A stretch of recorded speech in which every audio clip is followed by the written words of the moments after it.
Vou comentar a prova que o Luciano pediu. Vocês precisam também, para não ficar dúvida, né? Aí eu vou começar, antes de começar a discutir no assunto, vou comentar aqui com vocês a prova, certo? Vocês terem uma noção mais ou menos do que precisava, né? Mais ou menos aqui nas questões. Então tá aqui a provinha, né? Não vem daí, né? Só o layout aqui era como se vocês fossem fazer ao vivo, né? Presencialmente. Eita, peraí que a gente tá com... Um minuto.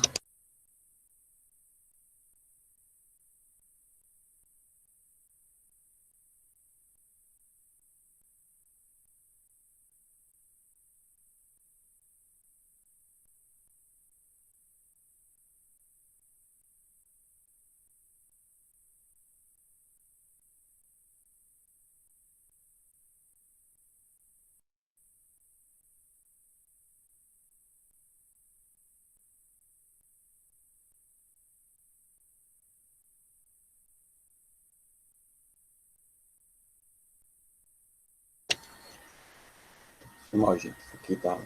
Tem que bater aqui na porta. Boletos chegaram. Bom, vou comentar aqui com vocês a prova. Rapidinho aqui, tá tranquilo, né? A gente revisou bem, a gente viu esse assunto mastigadinho várias vezes, de muito tempo, já deu a prova. Então vamos lá, aqui a primeira questão aqui bem tranquila, nessa primeira questão aqui tratava sobre as etapas do processo de especiação, né? Alopátrica, né? Com barreira geográfica, na verdade, dicopátrica, né? Então, considere as seguintes informações sobre os fatos referentes ao processo de especiação e indique a ordem na sequência que atua no processo de formação de duas novas espécies a partir de uma população ancestral. Então, aqui era para só ordenar os eventos, né? Então, aqui tem populações se cruzam livremente.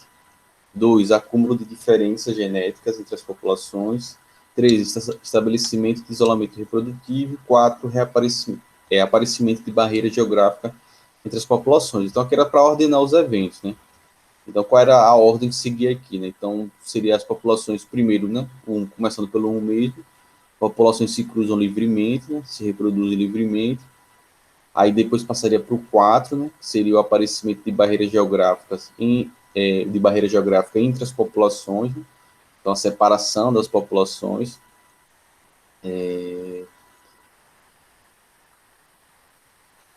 Certo?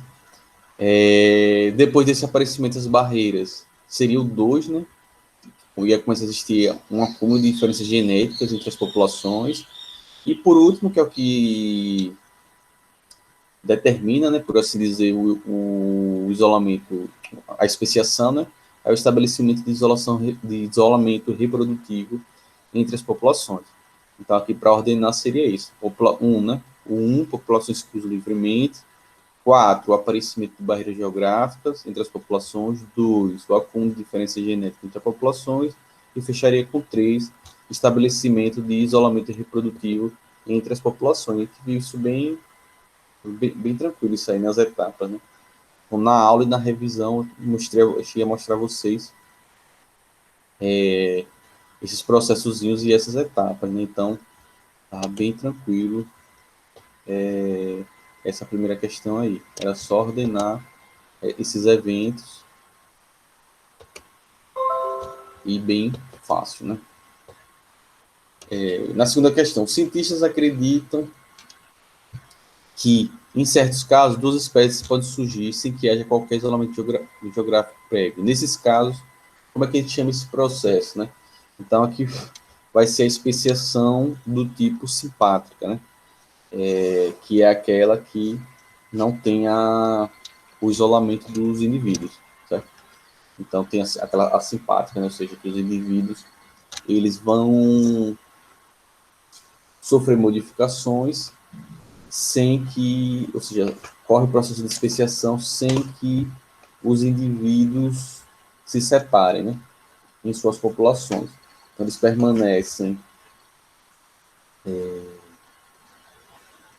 permanecem em um grupo, né, ligados, né,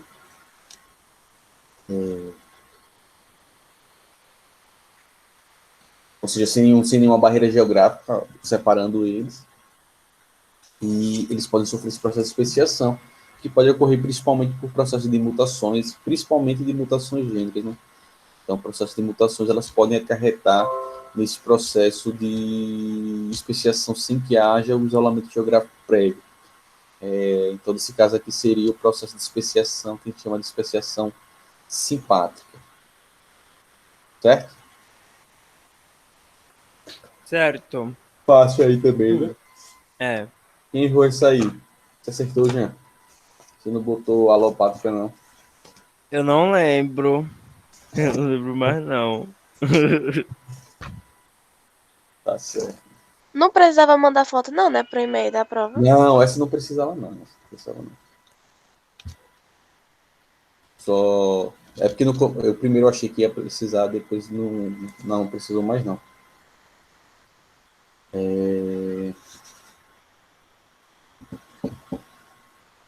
Mas vocês conseguiram registrar, né? Que eu vi que teve muita gente que estava dando erro na hora de enviar. Vocês não aconteceu com vocês, não, né? Ficava dando erro. Tem gente que até hoje está com dúvida se a prova foi ou não. É. Comigo não teve erro, não. Comigo também não. Mas teve jeito que teve na sala também. Tem gente que teve, né? Não sei. Só um pessoal do nono ano me falou isso, que não tem certeza se a prova foi ou não. Mas faz parte, né? Das coisas online. A terceira questão aqui, ó, os paleontologistas norte-americanos Eldredge, né, e o Jay Gould formularam uma teoria em que populações passam longos períodos evoluindo lentamente, sem alterações expressivas, suas características, seguidos por períodos rápidos de grande mudança. Como é conhecida essa teoria? Como é chamada essa teoria, né? E quais são as suas evidências? Então, nesse caso aí, é a teoria do... Alguém falou alguma coisa aqui? Nas outras foi, né, França? Eu vi algumas pessoas com problema. Teve um dia, quinta-feira, que foi... Muita gente teve. Mas aí é uma confusão. É de internet, é de... Enfim. Pronto. Então, essa teoria aqui do Jay Gould e do Eldredge é o equilíbrio pontuado, tá? É a teoria do equilíbrio pontuado, que é justamente aquela teoria que eles acreditavam que existiam rápidos processos, né, de alteração, ou seja, os indivíduos eles passariam um bom tempo evoluindo com poucas alterações, né, seguindo mesmo os passos do gradualismo. Eu botei gradualismo e equilíbrio pontuado. Você botou os dois? Acho que foi. Você vai tirar 0. Ah! Só são duas, você colocou as duas. Não, a deles é do equilíbrio pontuado. A do gradualismo é aquela que só leva em consideração que eles vão acumulando alterações gradativamente de forma lenta ao longo do tempo. O deles é essa ideia de que elas iam fazendo essas pequenas mudanças aos poucos, mas depois elas as espécies sofriam rápidos processos de alteração. Ou seja, eles se modificavam rapidamente, né? Essa ideia dessas grandes mudanças em um período curto de tempo, períodos de tempos mais rápidos, é do equilíbrio pontuado. Você botou os dois, gradualismo e equilíbrio pontuado.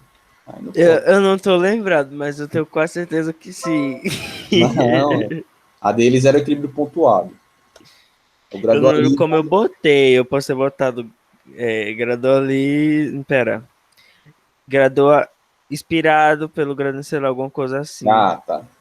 Não Se você sei. deu uma explicadinha Talvez. e der para entender, beleza. Não lembro. Porque no gradualismo eles não entendem que existem esses períodos rápidos de grande mudança, não. Certo? O gradualismo tem, tipo, o processo ia se dando de forma lenta aos poucos, né? Eles não acreditavam em mudanças rápidas, em períodos de tempo curto, né? Que era a ideia aqui do equilíbrio pontuado, né? E aí tem principalmente duas evidências, né, do equilíbrio pontuado. Uma é do registro fóssil, né? Ou seja, eles acreditavam que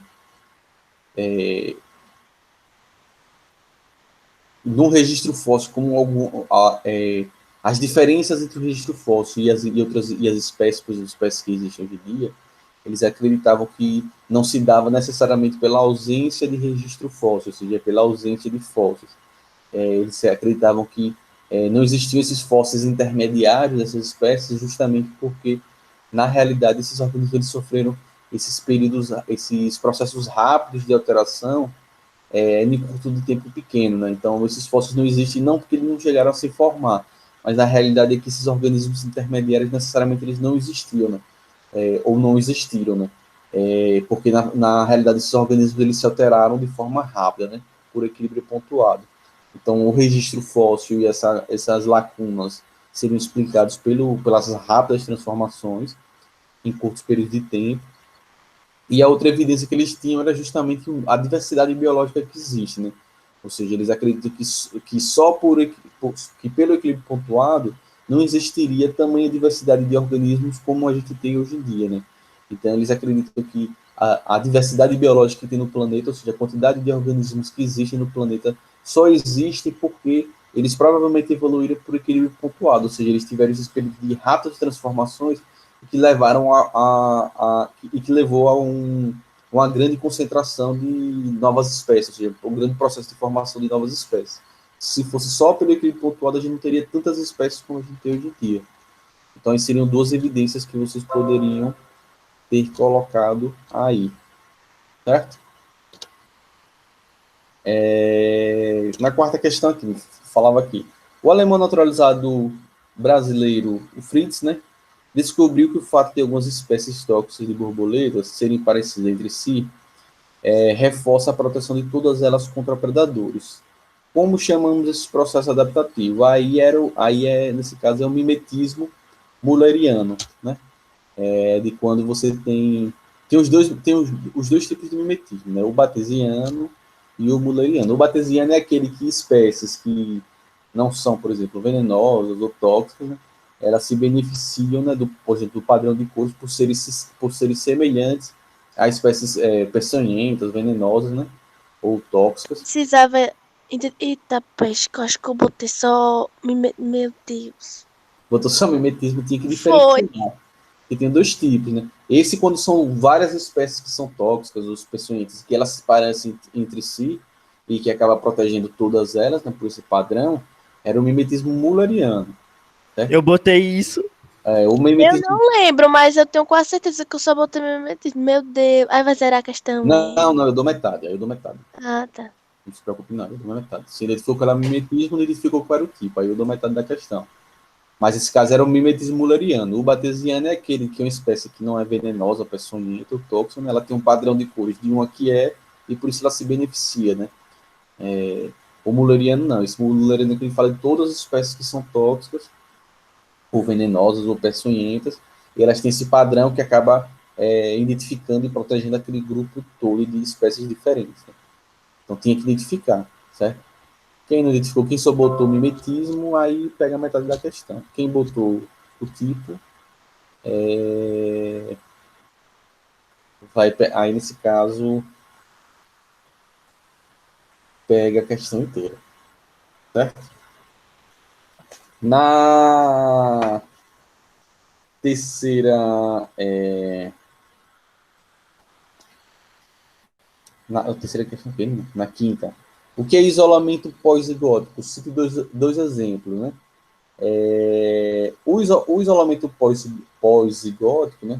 O isolamento reprodutivo do tipo pós-zigótico é aquele que apresenta a inviabilidade, né, então, no cruzamento entre organismos de espécies diferentes, né, o pós-zigótico, a gente tem o pré e o pós-zigótico. O pré-zigótico é o que impossibilita até a formação do de um híbrido, né? Ou seja, de um organismo fruto do cruzamento entre espécies diferentes, né? Então, os pré-zigóticos são os que eles impedem a formação de um descendente. E os elementos reprodutivos pós-zigóticos são aqueles que chegam a formar um híbrido, mas muitas vezes esse híbrido ele é inviável, ou seja, esse híbrido ele é incapaz de se reproduzir, gerar novos descendentes e passar suas características. Né? Então, dois exemplos que a gente tem de isolamento pós-zigótico pode ser a esterilidade do híbrido, né? Que é quando o híbrido ele nasce estéril.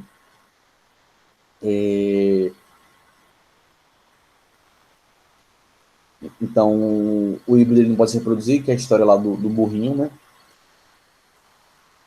Que o burro ou a mula, né? Que é fruto do cruzamento do jumento com a égua. Nasce o híbrido, né? Nasce o burrinho ou a mula, mas eles não conseguem se reproduzir, eles são estéreis. Então, um exemplo é essa esterilidade do híbrido. Outra que tem é a inviabilidade do híbrido, né? Ou seja, o embrião ele se forma, mas aí o embrião ele não consegue completar o seu desenvolvimento, né? Então sofre um aborto natural, né? Então esse embrião ele nem se forma, né? Então vocês podem ter colocado a esterilidade do híbrido, a inviabilidade do híbrido, né? Também tem aquele que chama da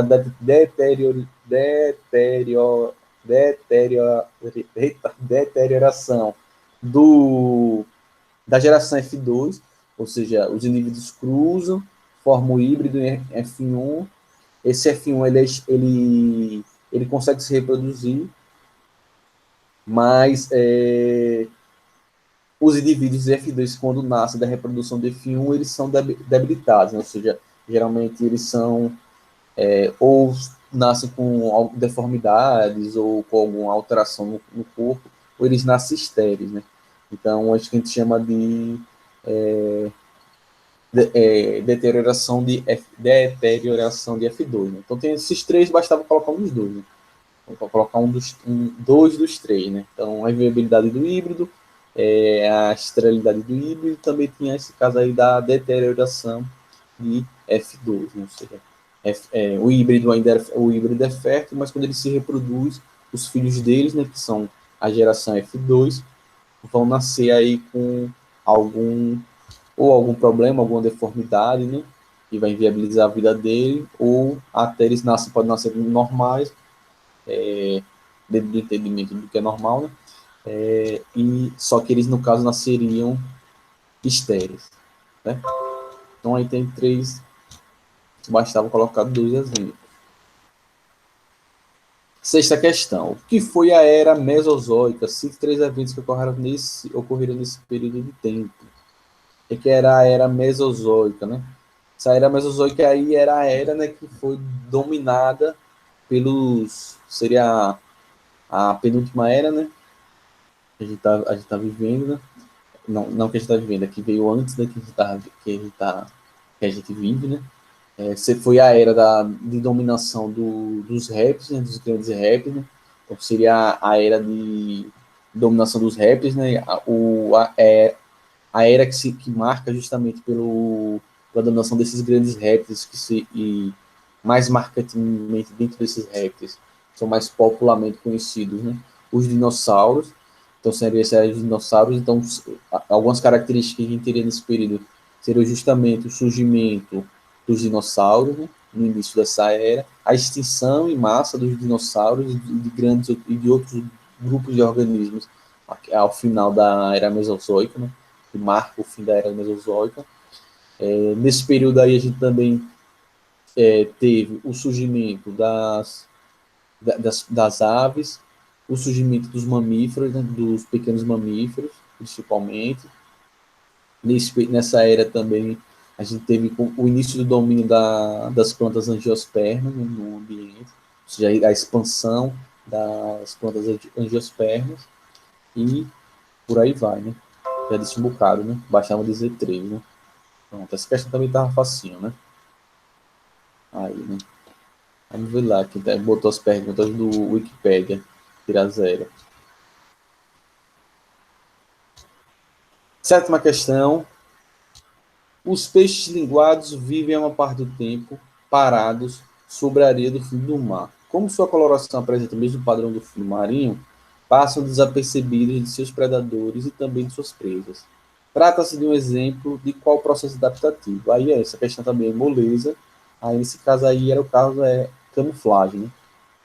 Então esse processo aí é o processo de camuflagem, ou seja, quando o padrão de coloração, o indivíduo tem um padrão de coloração, ou ele altera seu padrão de coloração para se assemelhar à coloração do ambiente. Então, nesse caso aí, temos a camuflagem. Bem fácil aí, nessa aí de grátis. Oitava questão. Observe o gráfico abaixo. A gente tem um gráfico, né? Nesse gráfico a gente tem um pontilhado aqui, a curva normal de distribuição. E aqui, nessa parte que está aqui em cinza, a distribuição real dessa população. Né? Então, aqui a população após seleção. A gente vê que a gente faz essa curvinha aqui em M, os comedores de insetos, comedores de sementes, e aqui no meio os indivíduos com pouca representação, com poucos representantes, né? Esse gráfico ele representa o caso de seleção dentro de uma população com hábitos alimentares distintos, como aqui o gráfico está mostrando, comedores de insetos, comedores de sementes. Classifica o tipo de seleção natural observada e explica o que ocorre. Né? Então, nesse caso aqui, a gente tem um caso típico de seleção disruptiva, né? Então, essa seleção natural é do tipo disruptiva, e o que caracteriza ela é justamente a seleção dos indivíduos com características extremas dentro da população. Então, nesse caso aí, os indivíduos que vão ser selecionados serão os indivíduos que têm suas características mais extremas, sendo que os indivíduos com características intermediárias, eles vão tender ou a desaparecer, ou nesse caso desse gráfico aí, a diminuir consideravelmente seu número de representantes na população. E provavelmente, depois de um tempo, pode ser que eles cheguem aqui a desaparecer, ou seja, a entrar em extinção. Esses indivíduos intermediários, que seriam em uma distribuição normal, eles seriam os indivíduos com a maior quantidade de representantes, eles tenderiam aqui a diminuir ou desaparecer. Né? Então, nesse caso aí, a gente tem uma seleção natural do tipo disruptiva, certo? Que se caracteriza justamente por isso, na seleção de indivíduos com características extremas, né? E nesse caso aí são os comedores de insetos, né? E os comedores de sementes. Então, tá aí outra questão, bem fácil também. Nona questão aqui. Os salmões rosa, como é que fala? Oncorhynchus gorbucha, ou gorbucha, do noroeste do Pacífico, vem apresentando um decréscimo de tamanho corporal há alguns anos. Em 1945, os pescadores começaram a ser pagos pelo peso, em vez que por indivíduo de salmão apanhado, e por isso aumentaram o uso de um tipo de rede que seletivamente apanha peixes maiores. A seletividade dessa técnica da pesca pode ser demonstrada comparando-se o tamanho médio dos salmões apanhados por esse método com aquele dos salmões apanhados por uma técnica não seletiva. Portanto, depois que essa técnica de pesca foi introduzida, salmões menores passaram a ter uma maior chance de sobrevivência. A seleção favoreceu ao menor tamanho na população de salmão. Foi mais intensa, né? Pois o esforço de pesca é altamente eficiente, pois o tamanho médio dos salmões diminuiu em torno de um terço nos 25 anos seguintes. O texto refere-se a qual tipo de seleção natural?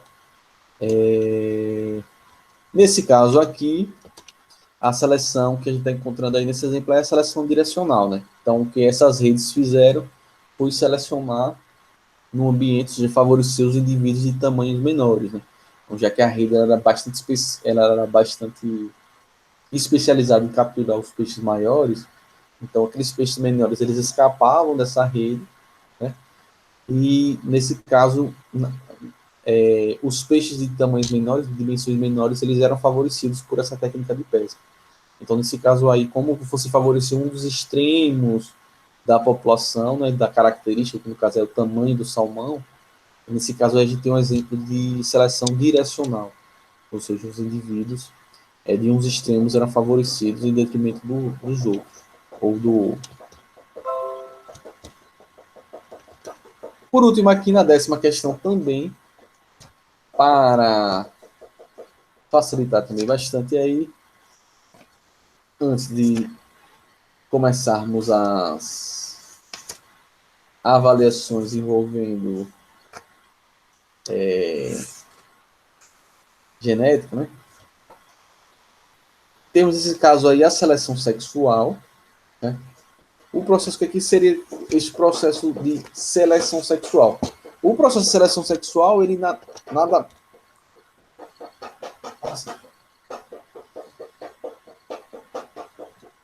Você quer... O cachorro está aqui batendo no pé da mesa. O processo de seleção sexual nada mais é do que o processo de seleção e escolha dentro de uma mesma espécie de parceiros sexuais, de parceiros reprodutivos. Né? Então, a seleção sexual ela acontece dentro, ela obrigatoriamente acontece dentro de uma mesma espécie, dentro de uma mesma população, certo? A seleção sexual não acontece entre organismos de espécies diferentes, ou seja, um organismo de uma espécie ele não seleciona A sexualmente. tela ficou preta, Dante. Eita. Valeu. Beleza. Então, indivíduos da seleção.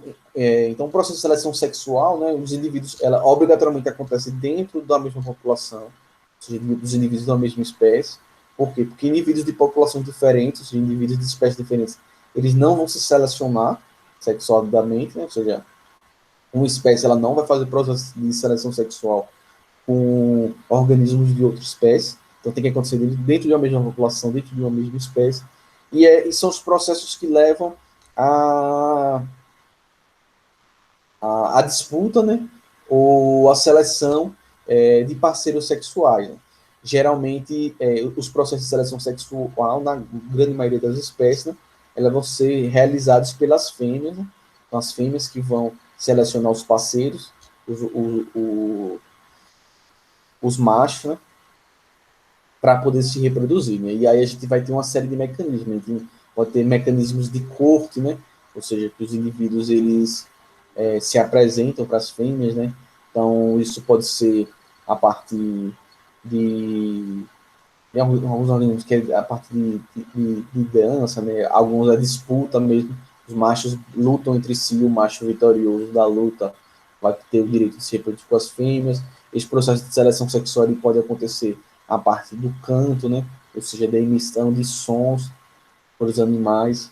Então, isso é comum em aves e anfíbios também, isso é comum, o processo de emissão de som, né, do canto, da coloração, né, do tamanho, do porte do indivíduo, da coloração de penas, no caso do pavão, né, o pavão é a parte da cauda, né, então só o macho que tem aquela cauda com aquelas plumas bonitonas, né, então eles ficam lá se apresentando, a fêmea não tem aquela cauda, então tem todos esses processos, certo? Se vocês colocaram todas essas informações, vocês acertaram a questão, certo? Se vocês resumirem a resposta, vou pensar no caso de vocês. Beleza? Então tava bem tranquilo a prova, bem facinho, né? Na verdade, o assunto não era nem que a prova estava fácil, o assunto era bem fácil, né? Na verdade, essa partezinha aí de evolução, como eu já tinha conversado com vocês, na evolução é bem tranquilo. Né? Como a gente viu o assunto com calma, a gente revisou bem também, deu para dar uma.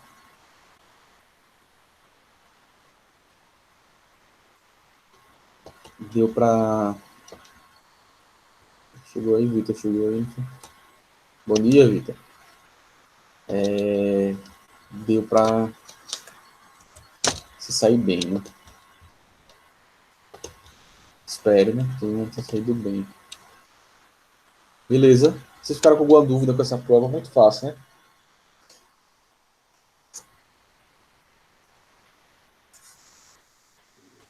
Tava inquietante. Oi? Tava em quê? Perguntei se vocês tiveram alguma dúvida, se foi tranquilo. Ou. Não, Não, né? eu acho que não.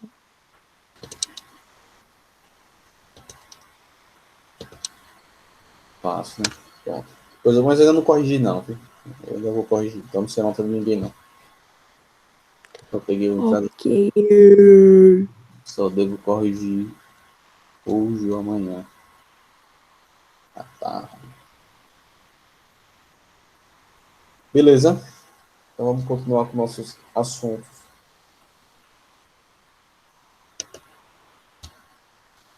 Deixa eu botar aqui.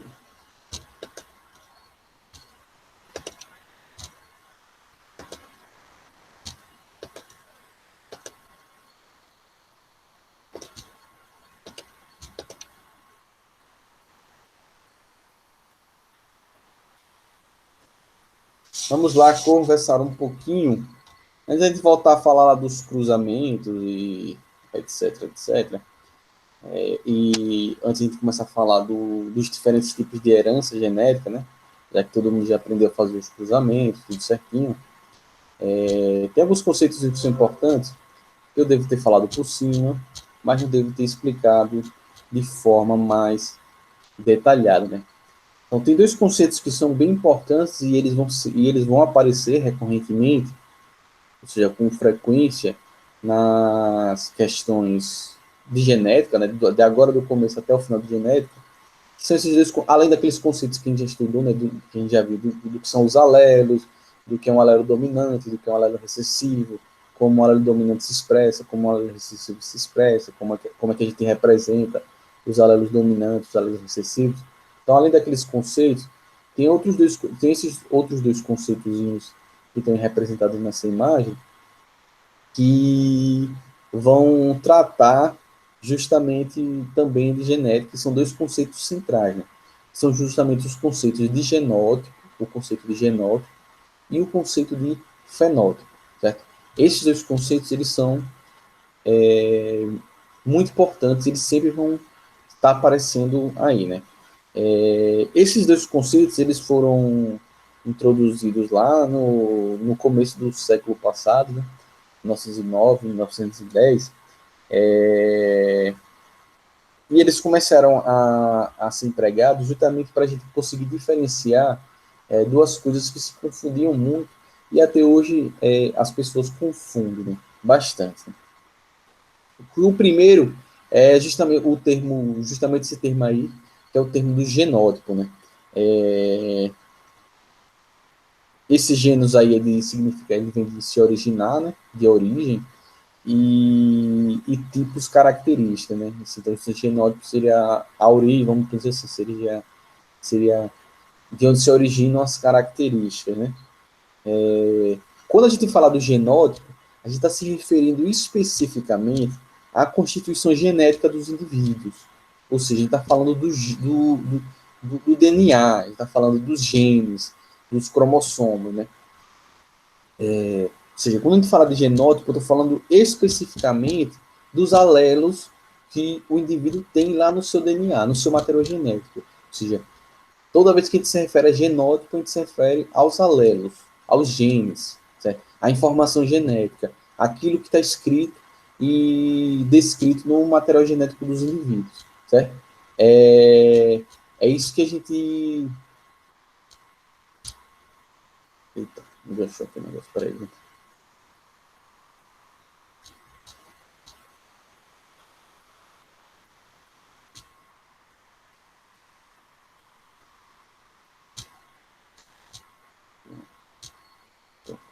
Meu computador que deu uma bugada aqui. Então, quando fala genótipo, o genótipo está se referindo à constituição genética, hereditária mesmo, aos alelos do indivíduo. Ou seja, falar do genótipo, identifica o genótipo, você vai ver lá se os alelos, né, eles são recessivos, se eles são dominantes, se é heterozigoto, se é homozigoto dominante, se é homozigoto recessivo. Ou seja, o genótipo ele se refere especificamente à constituição genética, aos alelos do indivíduo, né? Então, quando a gente diz que uma planta, por exemplo, a gente diz, quando o Mendel dizia lá, as plantas de ervilha amarelas, né? Ou as plantas de ervilha heterozigotas, né? Para a cor da semente. Então, ele era amarelo, ele era heterozigoto. Então, a gente está se referindo ao genótipo, o genótipo. Né? Falar, o indivíduo homozigoto para uma determinada característica. Estou me referindo ao genótipo. Quando fala lá, o indivíduo é homozigoto recessivo. estou me referindo ao genótipo, ou seja, estou me referindo ao que está escrito no material genético desses indivíduos, certo? Ou seja, no que está escrito, quais são os alélos que esse indivíduo tem, né? Então, quando a gente diz lá, os indivíduos híbridos são heterozigotos, estou me referindo aos alelos, ao conjunto genético deles, e não necessariamente às características que estão sendo expressas por aqueles alelos, certo? Então, você pegar uma questão lá dizendo indivíduo heterozigoto para tamanho do caule, estou falando aí de genótipo. Então, esses termos que a gente vai utilizando, que a gente vinha utilizando, né, homozigoto, heterozigoto, dominante, recessivo, está ligado ao conceito de genótipo, né, que são os alelos, por assim dizer. O outro termo e outro conceito que é fundamental é o conceito que vocês estão vendo aí do bonequinho aí, que é o conceito do fenótipo, né? O fenótipo, esse fenótipo, a mesma coisa, fenótipo, esse tipo significa característica, e o feno vem de visível, né, de observável, né? Então, o fenótipo seriam as características observáveis, os tipos de características que são vistas, né? Então, o termo fenótipo, ele é justamente utilizado para designar as características morfológicas, né? Ou seja, as características morfológicas, ou seja, a forma, certo?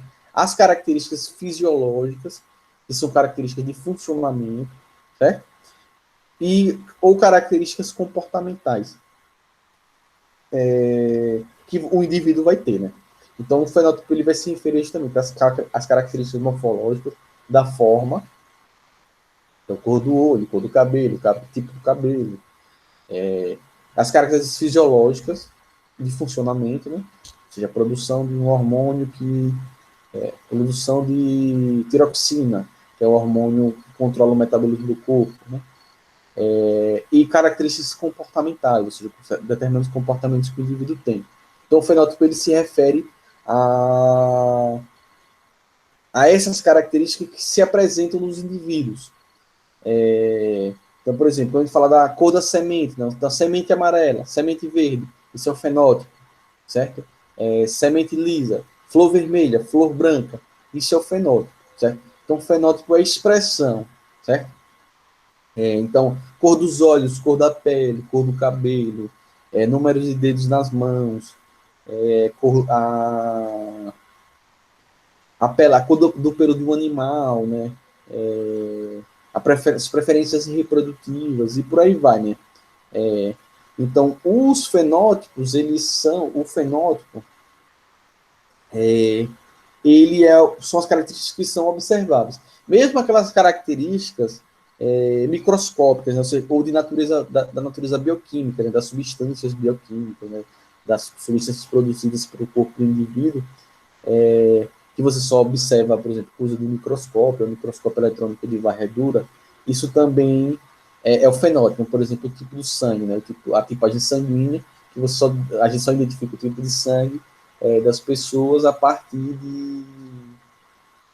de alguns métodos, né, a gente vai você utiliza alguns métodos laboratoriais, digo, que vão para você poder identificar se a pessoa é do tipo A, tipo B, tipo O, tipo AB, positivo, negativo, e os outros fatores da tipagem sanguínea, certo? Então, o genótipo ele se refere aos alelos, né? Ou seja, a carga genética, né, o DNA, e aí a parte do genótipo a gente identifica se os indivíduos são homozigotos dominantes, homozigotos recessivos ou heterozigotos, e o fenótipo não. O fenótipo ele se refere às características que são observáveis. Desde as características que são observáveis a olho nu, né? Então, tipo, as características da forma do corpo, da fisiologia do funcionamento, do comportamento do indivíduo, né? Cor do olho, por aí vai, até características que não são observáveis a olho nu, né? Ou seja, sem uso de nenhum método, né?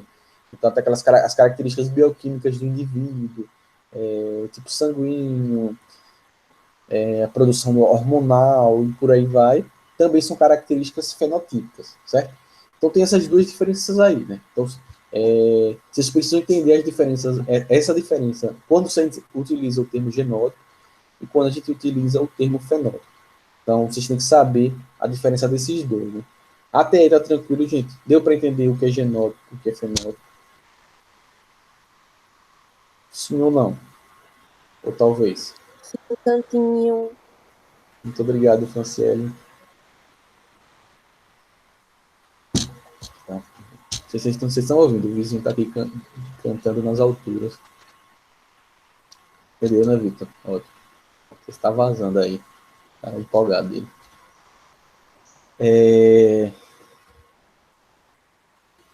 Pronto. Então, entendemos o conceito de fenótipo e genótipo, né? Bom, o fenótipo, sem entender os conceitos, o fenótipo, vocês podem olhar aí pela imagenzinha, pela imagem aqui desse bichinho aqui, o fenótipo, ele vai existir não necessariamente exclusivamente por uma expressão do genótipo, ou seja, o nosso fenótipo ele pode sofrer alterações de acordo com a forma com que a gente interaja com o ambiente, ou seja, de que forma o ambiente interage com o organismo, né, com nós. Né?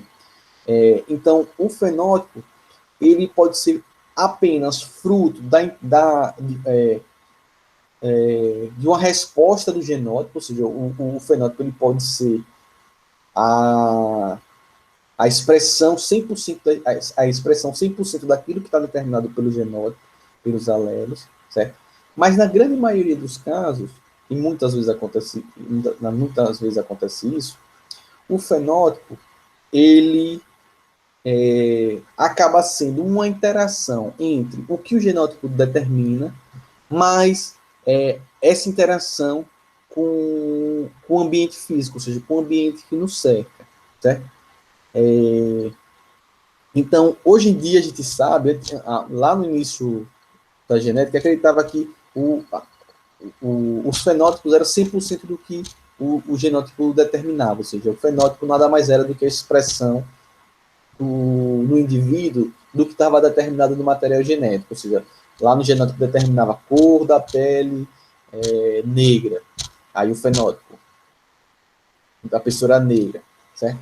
E não existia nenhum tipo de fator que afetasse esse caminho, ou seja, o genótipo determinava e o fenótipo se expressava 100%.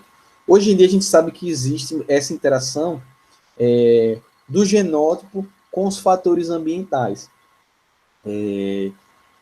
Então, por exemplo, a gente consegue pegar num exemplo bem simples, né? Você pega duas pessoas que têm, por exemplo, os mesmos alélos para a cor da pele, né? Você pega duas pessoas, elas têm o mesmo genótipo para a cor da pele, certo?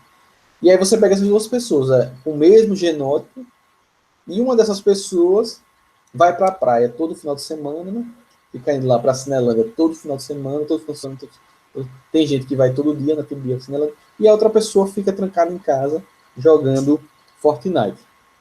O que vai acontecer com o passar do tempo? A pessoa que vai para a praia e que se expõe aos raios ultravioleta com maior frequência e com maior intensidade, o que vai acontecer? Ela vai ter uma tendência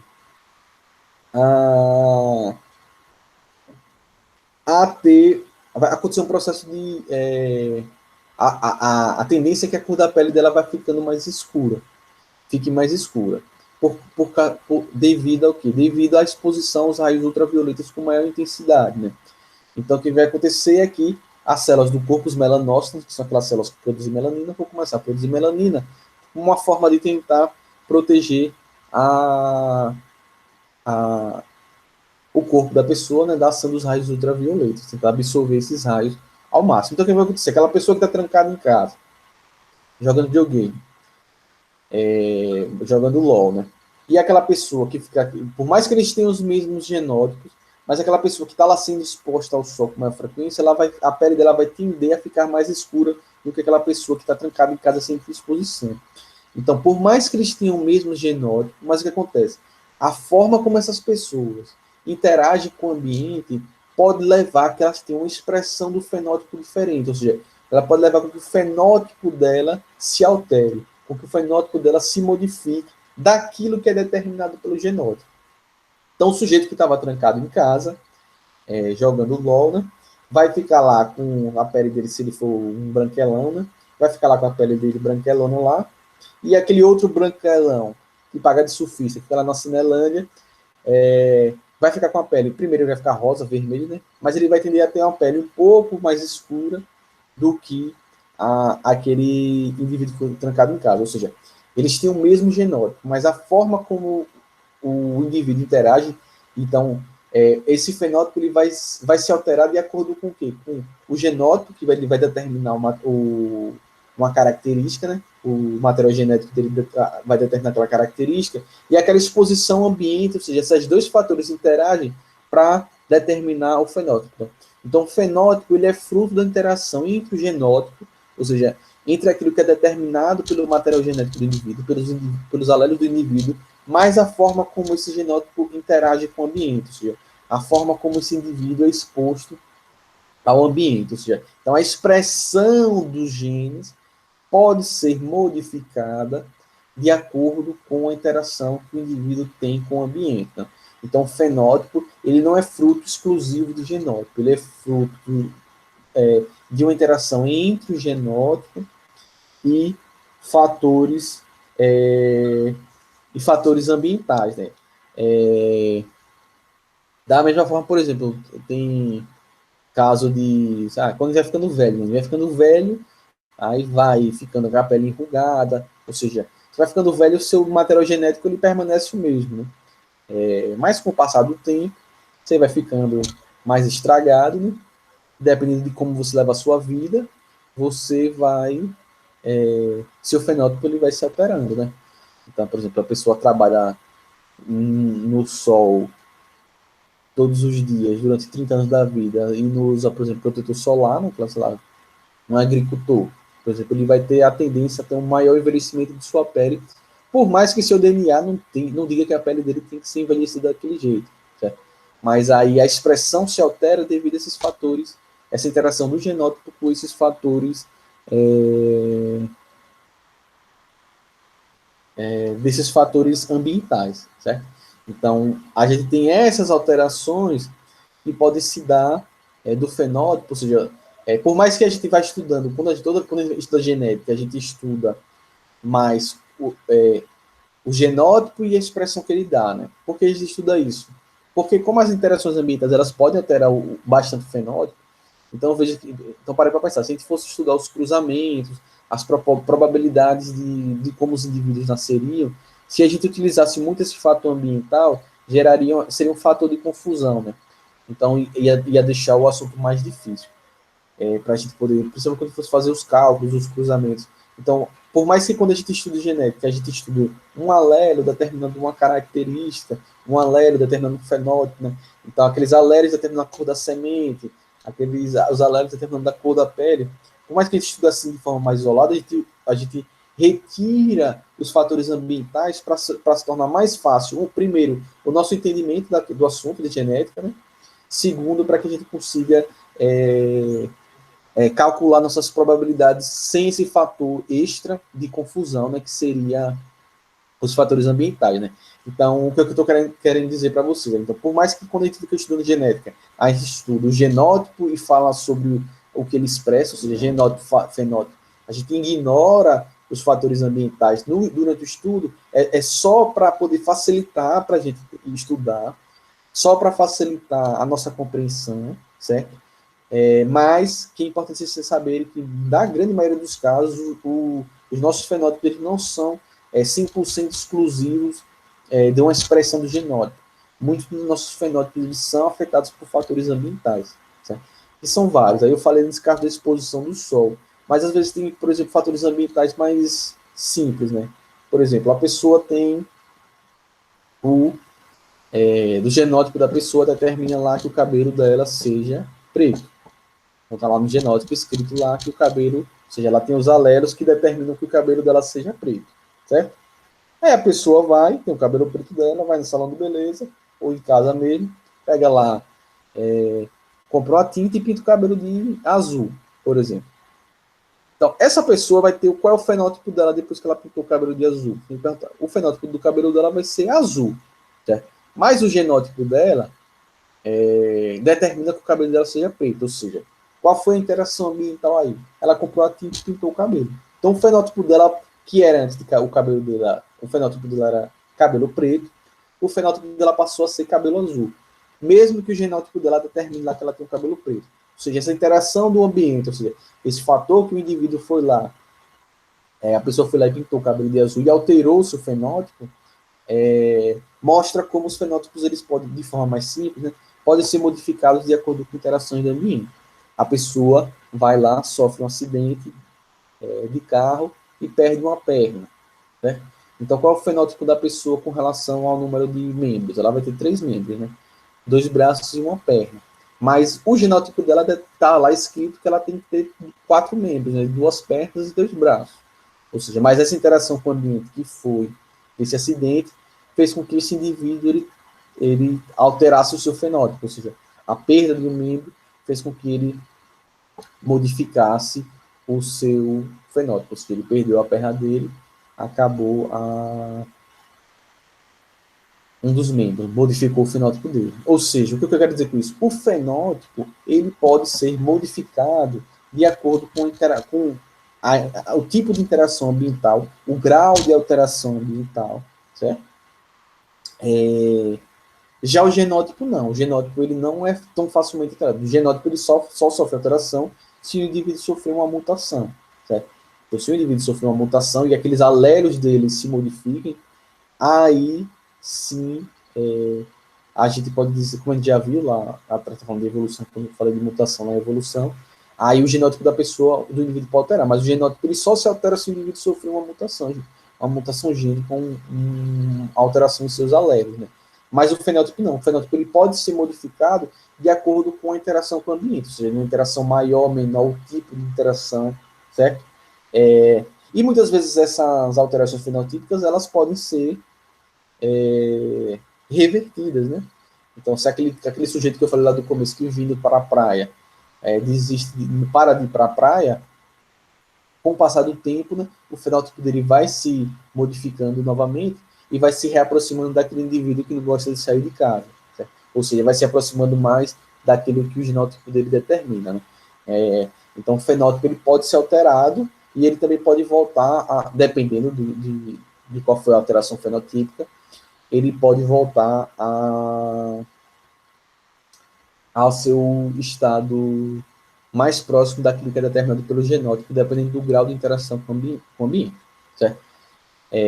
Como eu falei, se por exemplo, o indivíduo perder uma perna, ele não volta a nascer a perna dele, né? Ou seja, aí é uma alteração fenotípica permanente. Mas, dependendo de cada característica que vai ter a sua alteração fenotípica, também existe obviamente que existe um leque de possibilidades, ou seja, não se altera para sempre. Então, por exemplo, se o Rodrigo pode ir para a praia tipo, todos os dias durante os próximos 10 anos. Tipo, ele não vai virar, a pele dele não vai ficar negra, né? Ele vai ficar com a pele mais escura, vermelho, rosa, vai se começar a soltar a pele dele, né? É mais fácil ele arranjar um câncer de pele. Mas tem um limite, né? Esse limite a gente chama da plasticidade fenotípica, ou seja, existe um limite, né? Que esse limite é determinado pelo genótipo, ou seja, o indivíduo ele não tem como ele alterar de forma indefinida o seu fenótipo, certo? Obviamente isso vai determinar da característica, por exemplo, cabelo hoje em dia dá para fazer quase tudo com cabelo, né? Se a pessoa tem o cabelo liso, deixa o cabelo cacheado, a pessoa tem o cabelo cacheado, deixa o cabelo liso, muda de todos, coloca 1000 cores diferentes. Mas que essas alterações, mesmo assim, elas precisam, por exemplo, para elas permanecerem, elas precisam ser renovadas, né? Ou seja, uma pessoa que tem cabelo cacheado e faz um alisamento no cabelo, vai chegar a um ponto que para ela manter o cabelo liso dela, ela vai ter que refazer esses processos de alisamento, justamente porque o genótipo dela está lá sempre agindo e determinando que o cabelo dela seja daquele jeito, né? Já que o cabelo vai crescendo, sempre que o cabelo vai crescendo, ele vai crescendo de acordo com o que é determinado genotipicamente. Né? Então, seriam esses conjuntos de interações e características, certo? Então, o genótipo é determinado nos genes, os alelos, que são os alelos, né? O genótipo, ele interage com o ambiente para determinar o fenótipo. O que o fenótipo é? A expressão do genótipo mais a interação dessa expressão desse genótipo com fatores ambientais, que pode levar a maiores ou menores alterações da expressão desse genótipo. Certo? Fácil? Safe. Safe, né? Pronto. Todo mundo conseguiu entender isso aí de genótipo e fenótipo, da expressão do fenótipo, dessa interação dos fatores ambientais. Por que eu estou falando isso, gente? Porque vocês vão escutar genótipo, fenótipo, genótipo, fenótipo, genótipo, fenótipo, daqui até o final do genérico. Certo? Então, às vezes, vão pegar a questão falando o genótipo, o fenótipo. Algumas questões perguntam qual será o fenótipo. Então, você tem que saber. Aí você vai botar lá azãozinho, 50%. Não, errou, né? Porque se a pergunta lá qual é o fenótipo, ele quer saber da característica. Você vai dizer, são 50% branco, 25% preto, 25% marrom, certo? Então, vocês têm que saber esse conceito para, na hora das perguntas, vocês não se confundirem. Certo? Quando eles perguntarem o genótipo, vocês vão falar azão, azinho, azinho, azinho. Quando ele falar o fenótipo, ele quer saber da característica, certo? Então, esses conceitos, estou falando desses conceitozinhos e falei, repetir várias vezes, justamente porque são conceitos que vão ser juntos com homozigoto, heterozigoto, dominante, recessivo. Vocês vão ficar vendo eles vão aparecer daqui para frente praticamente em todas as questões de genética, em quase todos os tipos de interações genéticas que a gente vai começar a aprender. Beleza? Vamos falar de outra coisinha aqui. Além daquela forma que a gente viu, né, dos cruzamentos, né, que a gente estava estudando da herança genética, né, do tipo de dos cruzamentos, azãozinho, né, ou como as questões elas vêm escritas lá, um indivíduo heterozigoto, que a gente viu, existe uma outra forma em que a herança de características ela pode ser apresentada e estudada dentro da genética. E ela geralmente ela é utilizada quando a gente está falando, a gente quer saber a herança de características dentro de uma linhagem, ou seja, dentro de um grupo de indivíduos, né? Geralmente da espécie humana. E a gente usa o que a gente chama do heredrograma. Né? Então, o heredrograma nada mais é do que a árvore genealógica, uma árvore genealógica, que a gente vai estudar como uma determinada característica ela pode ser transmitida ao longo das gerações em indivíduos que têm conexões hereditárias ou conexões genealógicas e gênicas, né? Então, uma das formas que a gente pode fazer isso é utilizando os heredrogramas para ver como aquela determinada característica ela está sendo transmitida e expressa nos indivíduos vamos dizer assim, de uma família, de uma grande família, né? Ou de indivíduos que estão ligados de forma hereditária, certo? Então, a gente utiliza os heredrogramas para poder representar isso. Antes de eu mostrar o heredrograma, vou mostrar a vocês os símbolos que podem ser apresentados nos heredrogramas, certo? Então, os heredrogramas eles vão ser representados por símbolos, certo? E cada símbolo desse vocês precisam saber o que cada símbolo desse, porque geralmente quando o heredrograma aparece, ele não diz o que são esses símbolos. Então, esses símbolos vocês têm que saber. Estou trazendo aqui vários símbolos, mas vários deles não aparecem. Eu vou dizer a vocês quais são os símbolos principais, ou seja, aqueles que vocês têm que saber mesmo, têm que lembrar. São poucos, não são muitos, não. Estou trazendo aqui vários porque existem vários casos, mas na maioria das questões, muitos desses símbolos eles nem aparecem, né? Então, num heredrograma que vai representar a herança não característica, quando aparecem os símbolos de um quadrado, significa que são indivíduos do sexo biológico masculino, certo? Então, o quadrado aqui são pessoas do sexo biológico masculino. Então, apareceu um quadradozinho no heredrograma, você sabe que ali é uma pessoa do sexo biológico masculino. Que geralmente as questões elas vão falar assim, um homem, né? Mas geralmente essas questões elas botam lá um homem, uma mulher, essas questões estão se referindo ao sexo biológico, né? Então, geralmente aqui o quadrado representa os indivíduos do sexo masculino, certo? O círculo representa os indivíduos do sexo feminino. Então, os indivíduos do sexo feminino, eles são representados pelo círculo, certo? Então, indivíduos do sexo masculino, um quadrado. Indivíduos do sexo feminino, um círculo. Essa pipazinha aqui, né? Esse losango, né? É quando o indivíduo, naquele aerograma, ele tem um sexo indefinido, certo? Esse sexo indefinido aí não é para dizer que... Pode ser que o indivíduo seja hermafrodita, né? Mas esse sexo indefinido aí, ele pode representar, por exemplo, que naquele aerograma, você sabe que aquele indivíduo existia, mas você não sabe quem é aquele indivíduo, certo? Então, por exemplo, você está levantando um aerograma de gerações de uma família, né? Você sabe que existia, por exemplo, um terceiro irmão, mas não tem registro. Por exemplo, você vai estudando coisas muito passadas, né? Você sabe que ali existe aquela pessoa, mas, por exemplo, você não sabe se aquela pessoa era uma pessoa do sexo masculino ou uma pessoa do sexo feminino. Não existe esse registro. Você sabe lá que seu tataravô tinha 4 irmãos, mas você sabe que eram 3 irmãs, mas o outro morreu cedo e ninguém sabe, não tem registro se ele era do sexo masculino, se ele era do sexo feminino. Então, aí, quando acontece esse caso, você representa com esse símbolo aqui, a pipazinha, né, esse usando aqui, que é para determinar que o sexo daquele indivíduo é indefinido. Não se sabe. Isso aqui é muito difícil de aparecer, gente. Assim, tipo, pouquíssimas questões aparecem assim, dessa forma. Por quê? Porque como a gente está estudando a gente está estudando genética e herança de características, então a gente vai levar em consideração a reprodução sexuada, né? Então a reprodução sexuada, que é a forma, no caso de muitos organismos, da transmissão das características hereditárias, né? Então, como a gente está estudando isso na genética, ela estuda justamente como se transmite as características hereditárias, as características genéticas. Então, elas só são transmitidas a partir da reprodução sexuada entre indivíduos do sexo masculino e indivíduos do sexo feminino.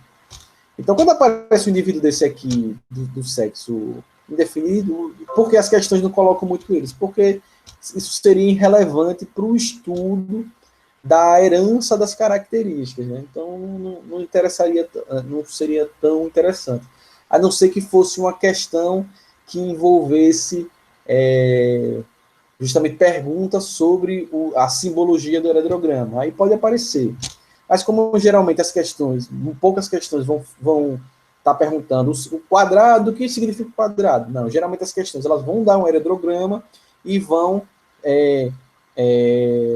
estudar, perguntar sobre a herança de uma determinada característica, como ela está acontecendo, se os indivíduos são, aquele indivíduo vai ser homozigoto, heterozigoto, se aquela herança é dominante, recessiva, e por aí vai. Ou seja, geralmente as questões elas não se detêm tanto na simbologia. Por isso que esses indivíduos indefinidos praticamente não existem nas questões. Eles vão mais querer que vocês consigam interpretar o aerograma. Aí, para interpretar o aerograma, vocês precisam conhecer os símbolos, né? Então, como geralmente a gente vai estar falando das heranças de características, é mais difícil esses indivíduos aqui do sexo definido aparecer, certo? Outro símbolozinho que às vezes aparece com número dentro ou fora dos símbolos é o número de filhos do sexo indicado, né? Quantos filhos vão ser indicados? Esse é um símbolozinho que não aparece muito, não. Geralmente aparece o número embaixo, identificando o indivíduo, certo? Mas é mais difícil aparecer quantos indivíduos, o número de filhos do sexo indicado, né? Mas geralmente o aerograma ele vai mostrar separado, né? Então também é muito difícil aparecer isso aqui. Agora, esse símbolozinho aqui aparece sempre. Quando o símbolo vem preenchido, ou seja, quando ele não está vazado, como esses daqui de cima, significa dizer que aquele indivíduo ele é afetado pela característica que a gente está estudando. Então, por exemplo, se é um aerograma estudando a herança da cor dos olhos azuis, todos os indivíduos que apareceram no aerograma com o seu símbolozinho totalmente preenchido, significa dizer que aqueles indivíduos eles são afetados por aquela característica. Ou seja, se a gente estiver estudando a herança dos olhos azuis, vai dizer que todo mundo que tem aquele símbolozinho preenchido, pretinho, né, ou preenchido, vai dizer que são aquelas pessoas que têm o olho azul. As pessoas que têm o símbolo vazado, ou seja, sem ser preenchido, vão dizer que elas não são afetadas por aquela característica, ou elas não possuem aquela característica. Então, por exemplo, se a gente vai estudando a herança dos olhos azuis em uma família, todos os indivíduos que forem com símbolozinho vazado, ou seja, não preenchido, significa dizer que eles não têm o olho azul. Todo mundo que tem o símbolozinho preenchido, significa dizer que esse indivíduo ele vai ter o olho azul, certo? E aí esse afetado ou não, gente, não pode ser uma característica estudando cor do olho, cor da pele, ou uma doença, né? Ou uma condição, se a pessoa anemia, está estudando a herança de anemia falciforme genética nos indivíduos. Então, todo mundo que vai ter o preenchido vai ter anemia. Quem não tem, não tem anemia. Se for nanismo, todo mundo que tiver preenchido é anão, ou seja, tem a condição do nanismo. Quem não é preenchido não tem a condição do nanismo. Certo? Então, quem é preenchido sempre vai ser afetado. Nem sempre, quando a gente fala afetado, a gente acha que que tem uma doença. Não, é afetado da característica hereditária que está sendo estudada, certo? Então, se estiver estudando albinismo, todo mundo que tiver o símbolozinho pintado no heredograma vai ser albino. Quem não tem o símbolo pintado não é albino, certo? Então, isso é afetado ou seja, ele possui os indivíduos que vão ter aquela característica que a gente está estudando, que necessariamente não precisa ser nenhuma característica dominante ou recessiva, ou seja, essa característica que está estudando, ela pode ser dominante ou ela pode ser recessiva, certo? Então, esse afetado aí, não é, geralmente a gente pensa afetado recessivo também, né? Ou seja, que geralmente associa que quem é recessivo é que tem uma característica ruim, né? E não tem nada a ver isso. Então, esses afetados podem ser de uma característica dominante ou pode ser de uma característica recessiva, né? Inclusive, as questões podem, inclusive, pedir para vocês identificarem isso, de apresentar um heredograma e perguntar, essa característica a ser estudada, ela é recessiva ou dominante? Então, vocês vão precisar interpretar o heredograma para poder descobrir isso, certo? Gente, me dê aqui um minuto, começou a chover aqui muito, eu vou fechar aqui a janela, né?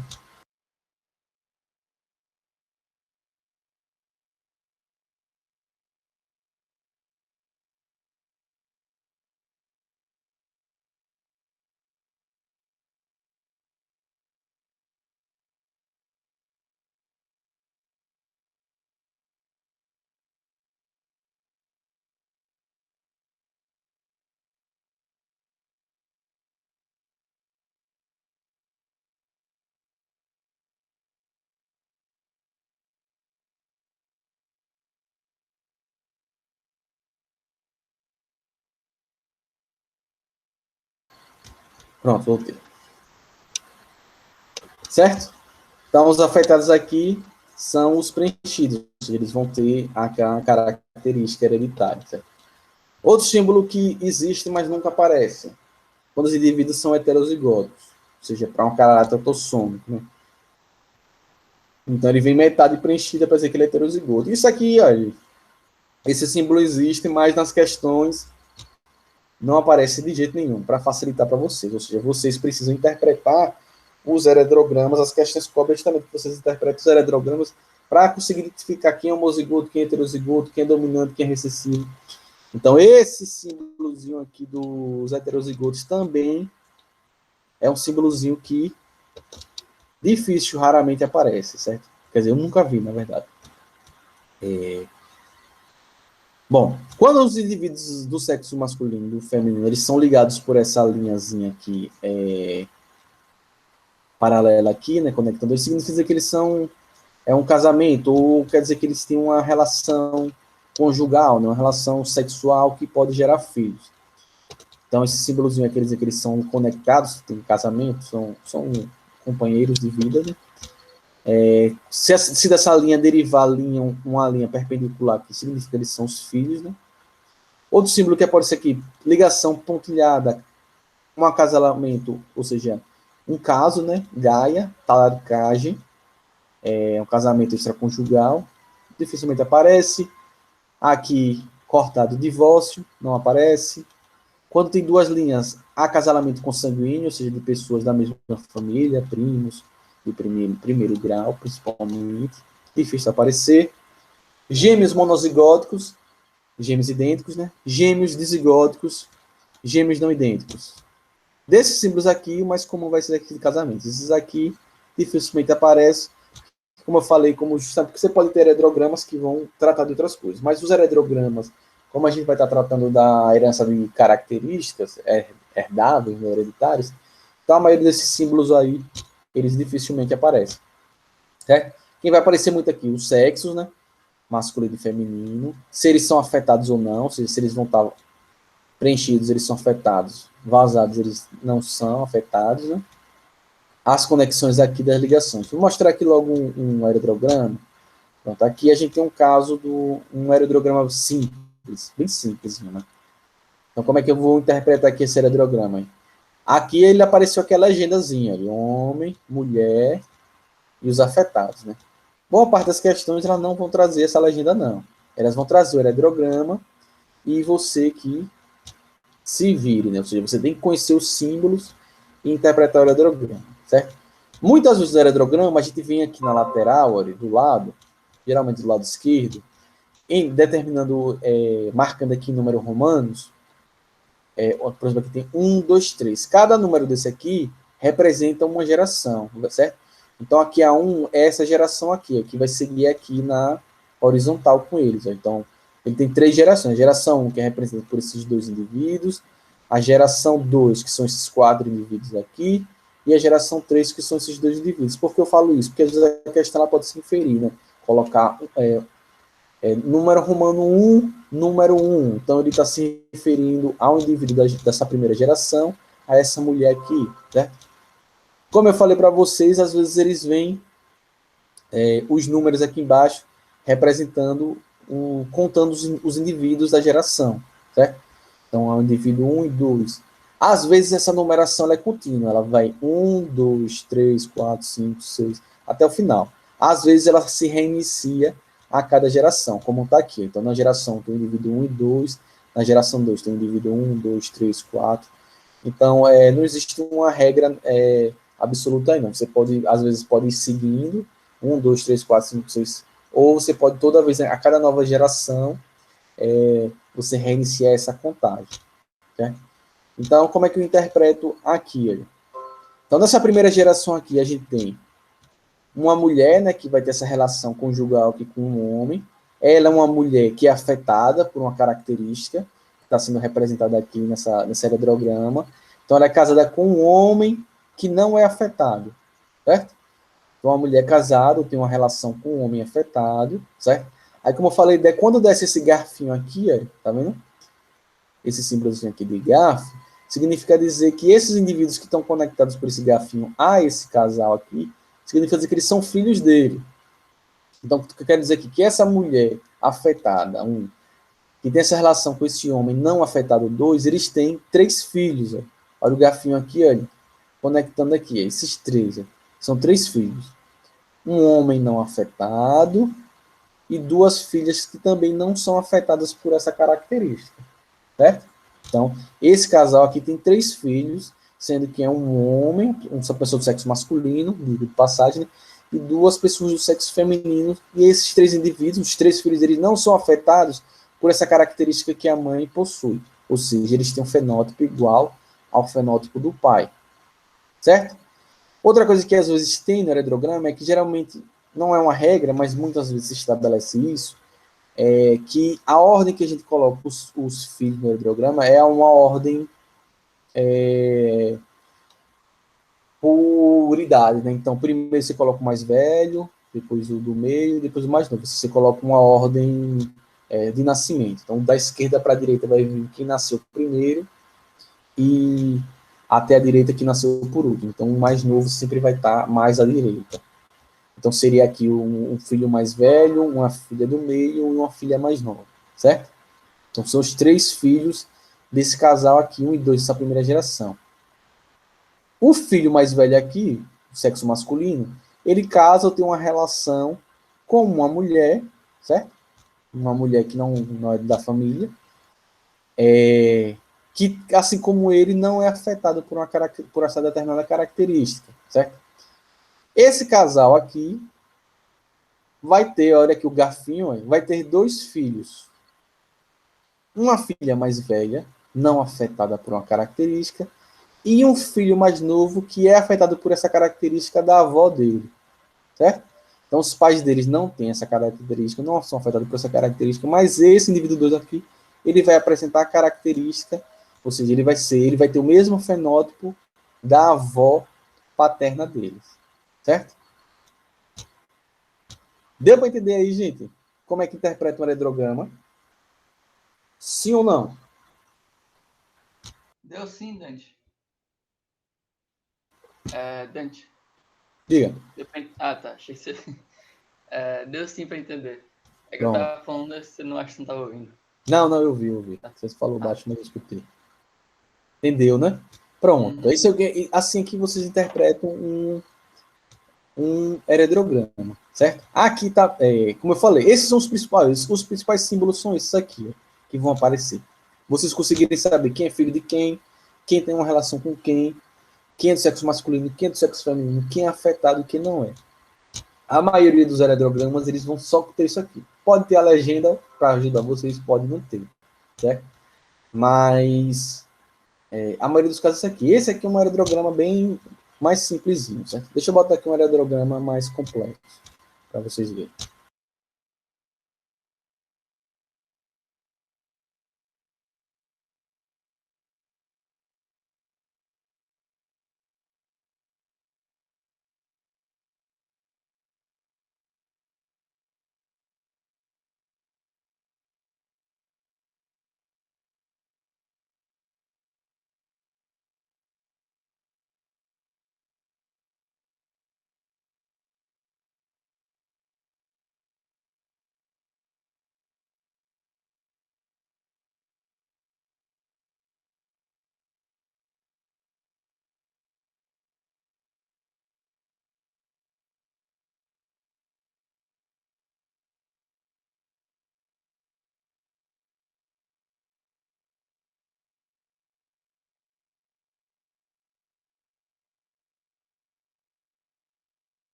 Vou botar aqui.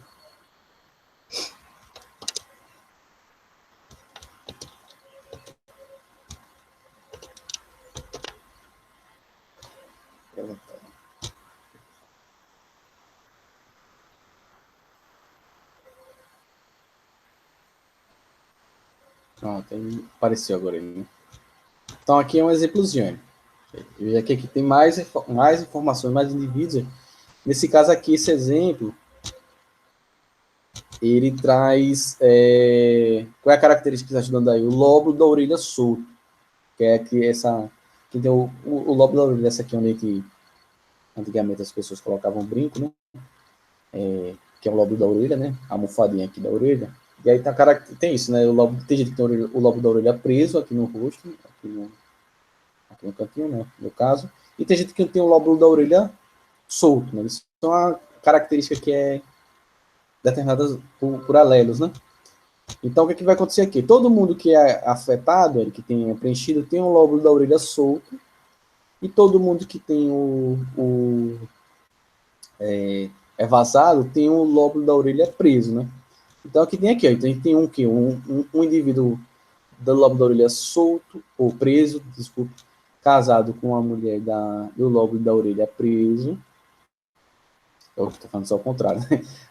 Um homem do lóbulo da orelha preso, casado com uma mulher do lóbulo da orelha solto. Aí eles têm 3 filhos, né? Um mais velho, que tem o lóbulo solto, uma filha do meio, que tem o lóbulo preso, e uma filha mais nova, que tem o lóbulo solto. Essa filha mais nova casa com um indivíduo do sexo masculino, que tem um lóbulo também solto como ela, e com ele tem 5 filhos. Uma filha mais velha com lóbulo solto, um segundo filho com lóbulo solto, uma terceira filha com lóbulo preso, e 2 filhos mais novos com o lóbulo preso. O filho mais velho, que tem um lóbulo solto, casa com uma mulher com lóbulo preso, e tem 3 filhos com o lóbulo preso, sendo uma filha mais velha e 2 filhos mais novos. Certo? É isso que eu quero que vocês aprendam. A interpretar o heterograma, certo? Ou seja, que nem eu fiz agora. Vocês precisam olhar o heterograma e ler o heterograma. Saber o que significa um símbolo. Saber o que significa cada uma dessas coisas e saber quem é filho de quem é afetado e quem não é. Certo? Para a partir daí, vocês entenderam isso? Aí a gente consegue começar a responder as questões que vão envolver a herança de característica, né? Ou seja, a partir se vocês conseguirem ler o heredograma, aí vocês vão poder conseguir identificar se aquela característica é dominante, se aquela característica é recessiva, se aquela característica se conseguir descobrir se os indivíduos são homozigotos, são heterozigotos, e às vezes até calcular as probabilidades. Muito fácil, todo mundo conseguiu aprender a ler o heredograma. Na aula de hoje eu quero que vocês aprendam a ler o heredograma. Aprenderam? Tranquilo? Tranquilo, né, gente? Pronto. Aí, sexta-feira, eu vou trazer algumas questões de heredograma para a gente dar uma praticada e ver se vocês conseguem responder as questões, certo? Ou seja, vamos ver como é que essas questões de heredograma aparecem para a genética, antes da gente passar para começar a estudar alguns tipos de herança, certo? Pronto. Então, por hoje, por enquanto é só. Sobrou um tempinho aí para vocês descansarem. Deixa eu ver aqui que o Luciano está me mandando mensagem. Acho que ele quer que dê algum recado. Espera um minutinho, viu?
Não, não era para mim, não.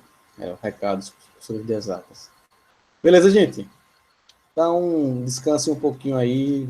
Estica as pernas, levante. Quem está deitado, levante. Vai caminhar, vai na cozinha, beba água.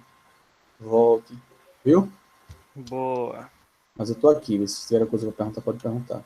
Tá.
Fui, gente. Até sexta, viu?